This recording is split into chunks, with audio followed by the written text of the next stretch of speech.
안녕하세요. 모티북입니다. 오늘 준비한 책은 당뇨인들의 필독서, 당뇨 치료, 마른 비만 당뇨에서 답을 찾다. 마른 당뇨 치료법은 따로 있다입니다.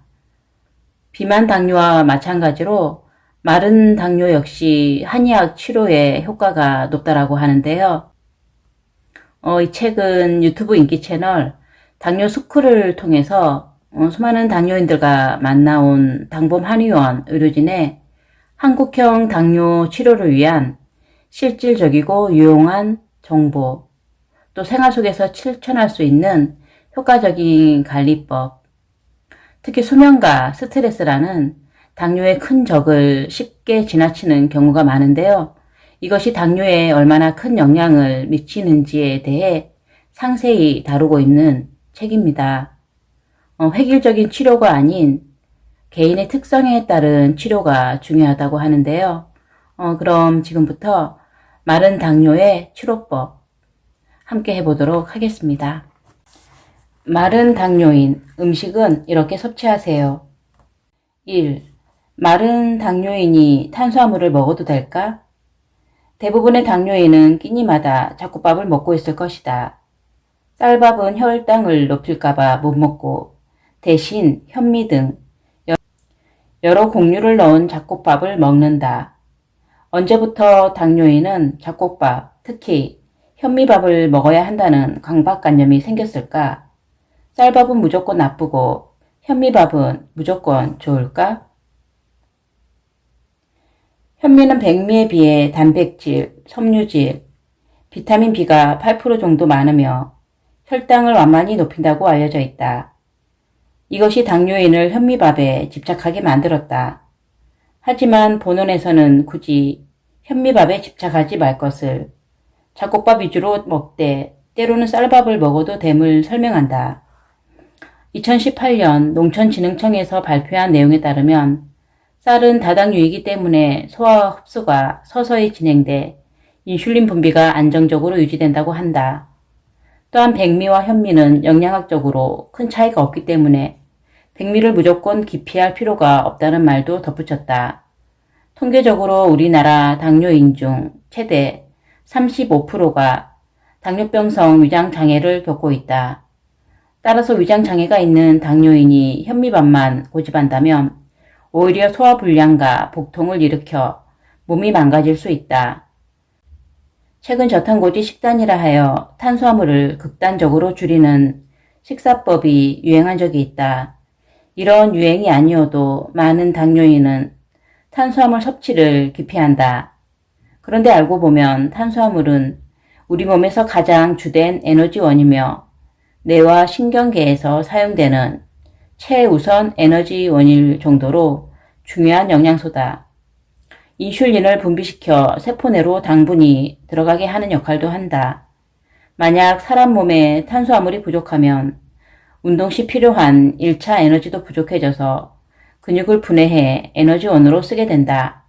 그렇게 되면 몸이 야이고 혈당 조절에 더 큰 어려움을 겪을 수 있다. 쌀밥이나 잡곡밥 같은 자연 상태의 복합 탄수화물에는 비타민 B1, 마그네슘, 철분 등 필수 영양소가 들어있어서 활력 있는 생활을 원하는 당뇨인이라면 적정량의 탄수화물을 반드시 섭취해야 한다. 따라서 현미에만 집착할 필요는 없으며 무엇보다 극단적으로 탄수화물을 줄이는 식사법을 피해야 한다.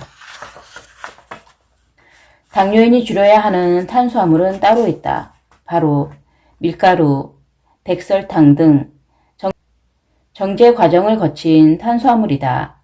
정제 탄수화물은 가공식품의 주 원료로 쓰이며 혈당을 빠르게 올리고 빠르게 떨어뜨린다.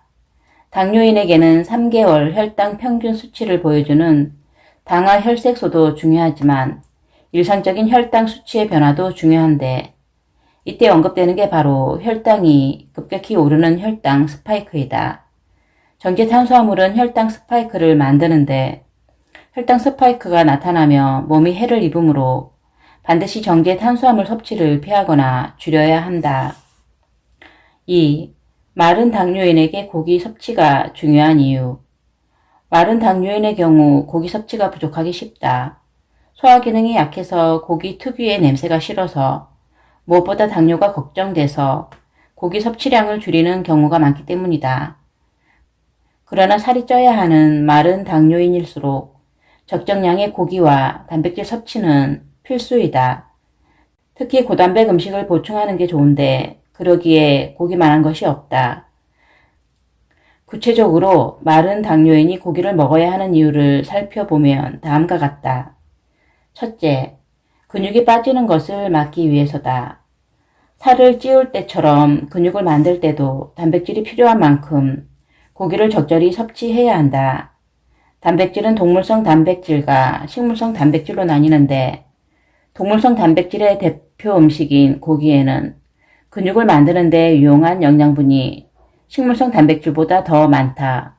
고기를 먹으면 단백질 외에 비타민 B군, 철분, 셀레늄, 아연, 나이아신 등 필수 영양소도 한꺼번에 섭취할 수 있다. 둘째, 비타민 B12 결핍으로 인해 발생하는 근육통을 예방할 수 있기 때문이다. 당뇨약 중 가장 많이 쓰이는 약물로 메트포르민 계열이 있는데 당뇨인이 메트포르민을 장기 복용할 경우 비타민 B12가 결핍되기 쉽다. 이로 인해 근육통 증상이 몸 이것저것에 나타날 수 있는데 이때 고기만 적절히 먹어줘도 비타민 B12가 충분히 채워져서 근육통을 예방할 수 있다.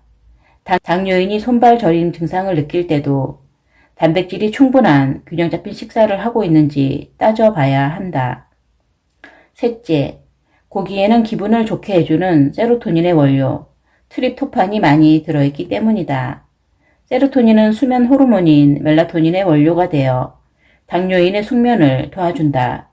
숙면은 당뇨 극복을 위해 매우 중요하기 때문에 수면 호르몬의 원료가 되는 고기 섭취가 꼭 필요하다. 고기는 다른 음식보다 포만감이 지속되는 시간이 길어 수면 중 배고픔을 유발하지 않는 것도 숙면을 돕는 효과로 볼 수 있다. 고기 대신 편하게 단백질 보충제를 먹으면 되지 않을까? 라고 생각하는 사람도 있을 것이다. 그러나 단백질 보충제는 신장에 부담을 줄 위험이 있다. 단백질이 몸에 자연스럽게 흡수되기 위해서는 자연에서 자란, 자연에서 길러진 형태 그대로의 단백질을 섭취하는 것이 좋다는 점을 명심하자. 3. 마른 당뇨인, 좋은 지방 섭취도 필요하다. 마른 체형의 사람이 살찌기 위해선 고칼로리, 고단백 음식을 먹어야 한다. 그렇다고 포화지방산을 내 몸에 채울 순 없다. 버터처럼 상온에서 고체 상태인 포화지방산은 식후 혈당 수치를 높일 수 있고 혈관과 내장에 지속적으로 쌓이면 각종 문제를 일으키기 때문이다. 반면 상온에서 액체로 존재하는 불포화지방산은 내 몸에 불필요한 지방이 쌓이는 걸 막는 이로운 역할을 하므로 섭취하는 것이 좋다. 매일 먹으면 좋은 지방에는 어떤 것이 있는지 살펴보자. 1. 올리브 오일.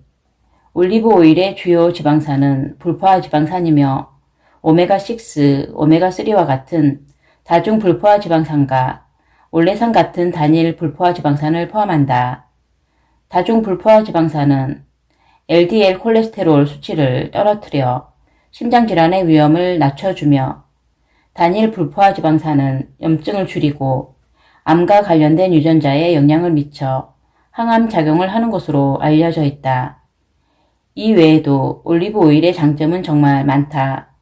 위궤양과 위암을 유발하는 헬리코박터균을 파괴해 위장 건강에 좋으며 채소에 곁들여 먹으면 체내 비타민 흡수가 잘 된다. 많은 연구에서 당뇨인에게 올리브 오일 섭취가 좋음을 밝히고 있는데 당뇨인이 올리브 오일을 꾸준히 섭취하면 인슐린 민감도를 높여준다는 연구 결과도 있고 올리브 오일이 풍부한 지중해식 식사가 2형 당뇨의 위험을 40% 낮춰준다는 연구 결과도 있다. 올리브 오일이 마른 당뇨인에게 더욱 좋은 이유는 1큰술이 119kcal에 해당할 만큼 칼로리가 높아 꾸준히 먹는 것만으로 체중 증가에 도움이 되기 때문이다. 올리브 오일 1에서 2큰술을 샐러드나 밥에 살짝 뿌려 섭취하면 되니 먹는 방법도 아주 간편하다. 대신 아무 올리브 오일이나 먹지 말고 꼭 엑스트라 버진 오일을 선택하도록 한다. 첨가물이 없고 열이 가해지지 않은 순수 압착 기름이기 때문에 몸에 더욱 좋다. 2. 아보카도. 아보카도는 불포화 지방산과 단백질이 풍부한 과일이다. 미국 임상영양학 저널에 기재된 한 연구 결과에 따르면 아보카도와 같은 식물성 불포화 지방산을 많이 먹은 여성의 경우 그렇지 않은 여성보다 당뇨 위험이 25% 감소한 것으로 나타났다. 아보카도의 당분은 1% 정도에 불과해 당뇨인도 혈당 걱정 없이 섭취할 수 있다. 또한 100g당 칼로리가 160kcal이기 때문에 하루에 한 개 정도를 꾸준히 먹는다면 건강한 체중 증가에도 도움이 된다. 3. 견과류. 아몬드, 호두, 땅콩, 브라질 너트, 피스타치오 등의 견과류는 당질은 좋고 불포화 지방산이 많아 당뇨인이 부담 없이 먹을 수 있는 대표 음식이다. 견과류에는 오메가3, 올레산, 리놀레산, 비타민 E, 트립토판, 마그네슘 등이 많이 들어있어 매일 견과류를 한 움큼씩 먹게 되면 기적의 미네랄 효과를 맛볼 수 있다. 더불어 견과류는 체내에 생성되는 활성산소를 제거해 강력한 항산화 작용을 하며 우리 몸에 에너지를 공급하고 면역력을 키워준다. 운동 후 견과류를 섭취하면 근육 강화에도 도움을 준다. 특히 혈당을 급격히 올리지 않으며 언제 어디서든 간편하게 섭취가 가능하기 때문에 당뇨인에게 더욱 좋다. 견과류는 하루 한 줌, 25에서 30g 정도가 적당하다. 설탕이나 소금이 첨가된 것보다 간이 되지 않은 것, 신선한 견과류를 먹는 것이 좋다.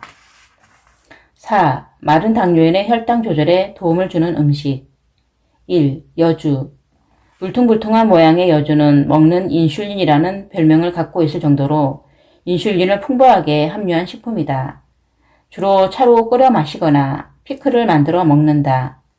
여주 자체의 맛이 굉장히 쓰기 때문에 일반적인 채소처럼 이용하기는 어렵고 소금에 오래 절여 두거나 끓는 물에 살짝 데치면 쓴맛을 줄일 수 있다. 여주는 찬 성질을 지녔다. 여주를 먹고 불편함을 호소하는 경우가 있는데 이는 찬 성질로 인해 소화가 잘 되지 않기 때문이다. 평소 소화기가 약하다면 소량만 섭취하거나 따뜻한 성질을 가진 생강, 파, 고추 등을 같이 넣어 요리하도록 한다. 여주를 먹고 입이 마르거나 속이 쓰리거나 소화가 되지 않는 경우 섭취를 중단하는 것이 좋다. 2. 돼지감자. 구구, 뚱딴지, 뚝감자라고도 불리는 돼지감자는 췌장의 인슐린 분비를 촉진하고 혈당을 낮추는 데 도움을 주는 이눌린 성분을 풍부하게 함유하고 있다. 혈당을 낮추고 싶은 많은 당뇨인이 돼지감자에 관심을 갖는 이유다. 돼지감자는 이름처럼 감자와 비슷할까? 아니다. 돼지감자는 북아메리카가 원산지로 과거에서 돼지의 사료로 사용된 데에서 이름이 유래했다는 이야기가 전해진다. 또한 꽃과 잎모양은 전혀 감자를 연상시키지 않지만 캐보면 엉뚱하게도 감자를 닮은 뿌리가 달려있어서 뚱딴지라고도 불린다. 돼지감자의 원산지인 북아메리카는 겨울이 길고 한랭한 냉온대 지역으로 이처럼 차가운 지역에서 자라기 때문에 돼지감자 스스로는 따뜻한 성질을 가지고 있다. 몸이 찬 사람이 먹으면 몸을 따뜻하게 해 도움이 되지만 반대로 평소 열이 많고 더위를 많이 탄다면 조금씩 섭취하도록 한다. 돼지 감자는 식감도 감자와 전혀 다르다.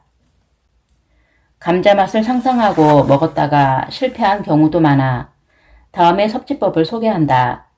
하나는 차로 끓여서 마시는 것으로 물 2리터에 말린 돼지감자 30g 정도를 넣어서 끓이면 된다.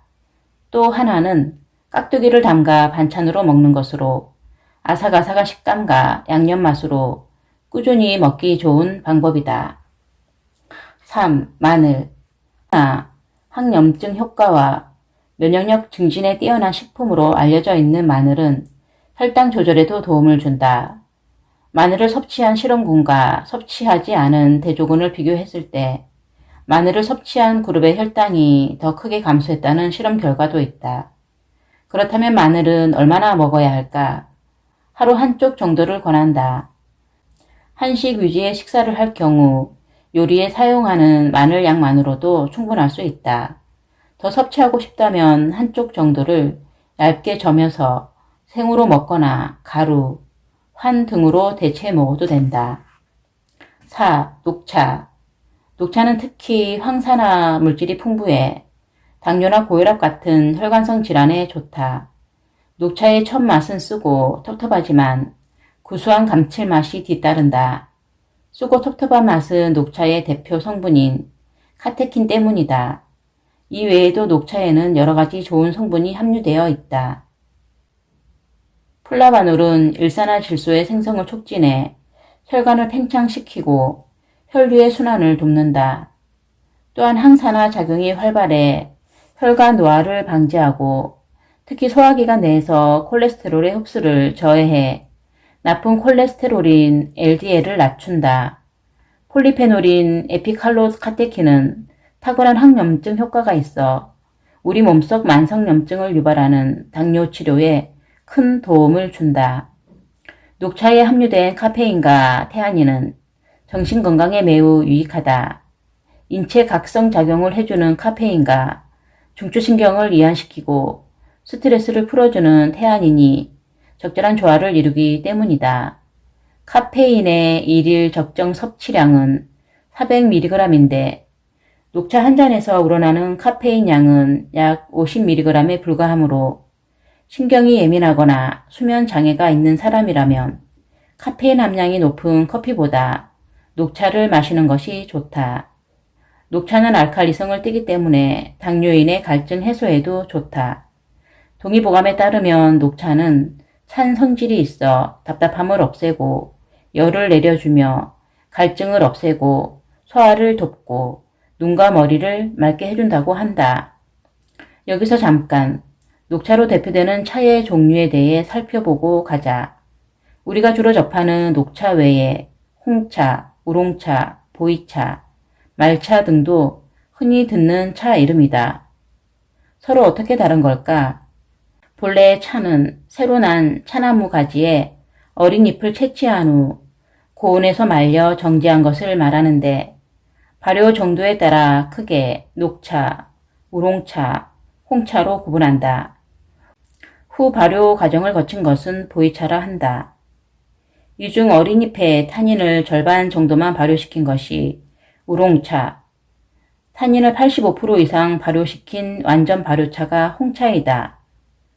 말차는 찻잎을 쪄서 말린 후 잎맥을 제거하고 곱게 갈아 만든 가루차를 가리킨다. 모두 같은 차나무에서 나오는 형제이다. 정제 과정을 여러 번 거칠수록 카페인과 탄닌 성분이 많이 줄어들어 차 맛이 훨씬 부드럽고 구수하지만 유효 성분은 감소하게 된다. 빠른 두뇌 회전과 활동이 필요할 때는 말차처럼 다소 진한 차를, 반대로 느긋하게 쉴 때는 우롱차나 홍차와 같이 구수한 차를 선택하는 것이 좋다. 녹차를 마실 때 주의해야 할 사항도 있다. 녹차 속 탄닌 성분은 철분, 칼슘 같은 무기질과 잘 결합해 이들의 체내 흡수를 방해한다. 따라서 임신 중이거나 빈혈이 있는 경우 궁합이 잘 맞지 않는다. 철분제나 위장약을 복용 중이라면 30분 정도의 간격을 두고 마시는 것이 좋다. 성질이 차가운 녹차는 배가 차거나 소화기가 약하고 식욕이 적은 사람에게도 맞지 않는다. 또 평소 수면 장애가 있다면 녹차는 되도록 삼가고 마시더라도 늦은 시간은 피하도록 한다. 5. 식초. 식초의 어원을 보면 프랑스어로 포도주와 신맛을 합친 시큼한 술, 비네르에서 유래했다. 그 자체로 음료가 되거나 음식에 넣는 양념으로 쓰이며 혈당 조절에 도움을 준다고 알려져 있다.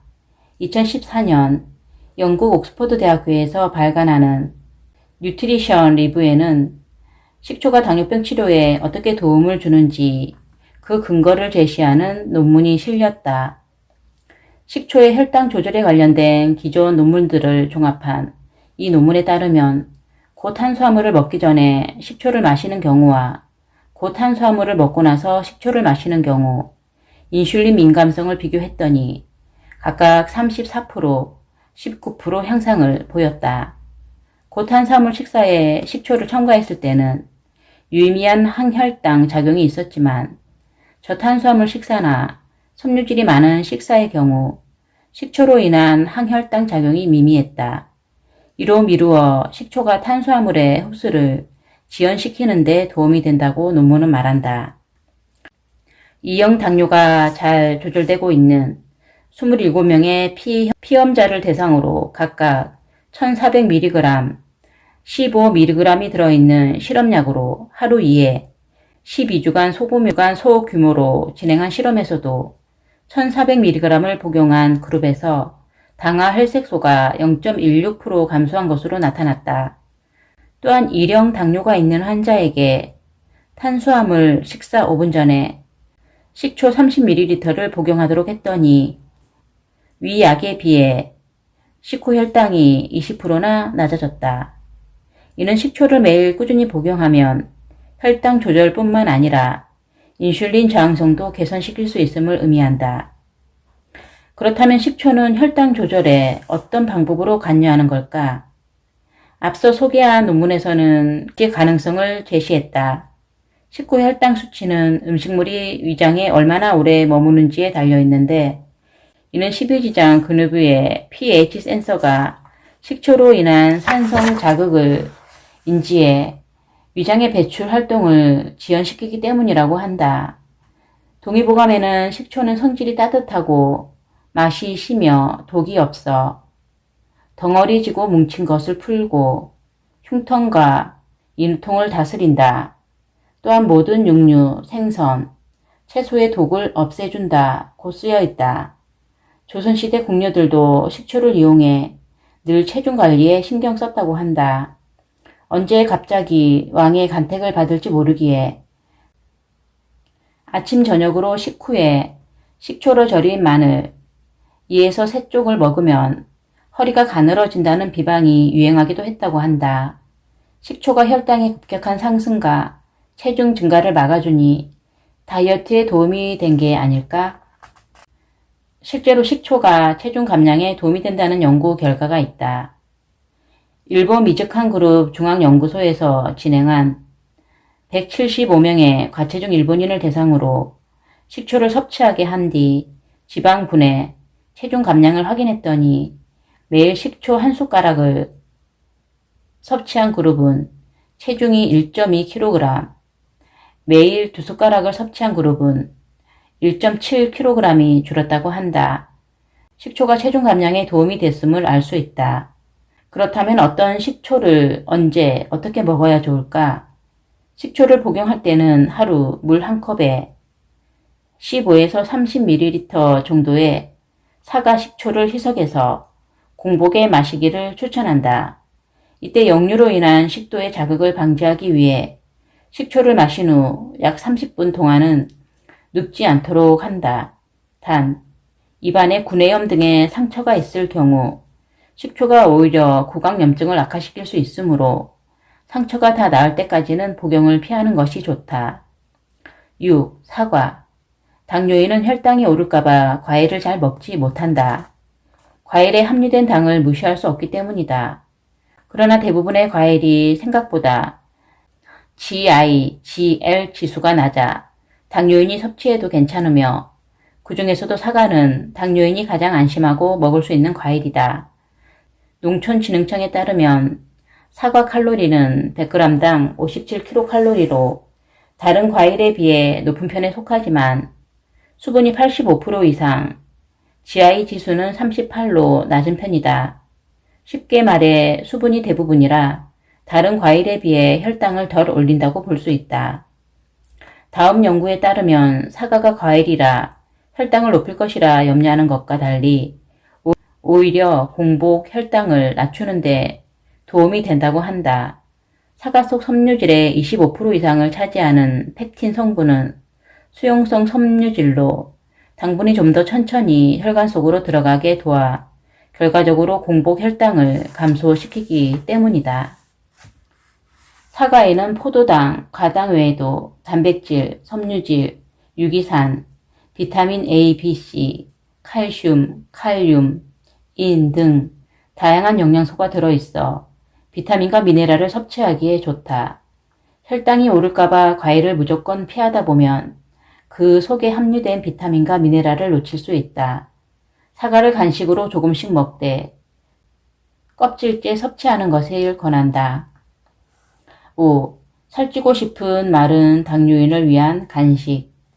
마른 당뇨인이 살이 찌려면 하루 3끼, 규칙적인 식사가 기본이 돼야 하는 것은 당연하며 칼로리는 있으나 혈당을 덜 올리는 음식을 중간중간 간식으로 먹는 것도 필요하다.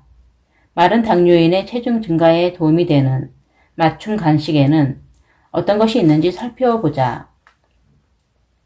1. 마. 마의 별명은 산속의 장어다. 그만큼 자양강장에 뛰어난 식품을 의미한다. 마에는 소화를 돕는 아밀라제 뮤신이 들어있어 속쓰림과 위 경련 완화에 효과가 좋다.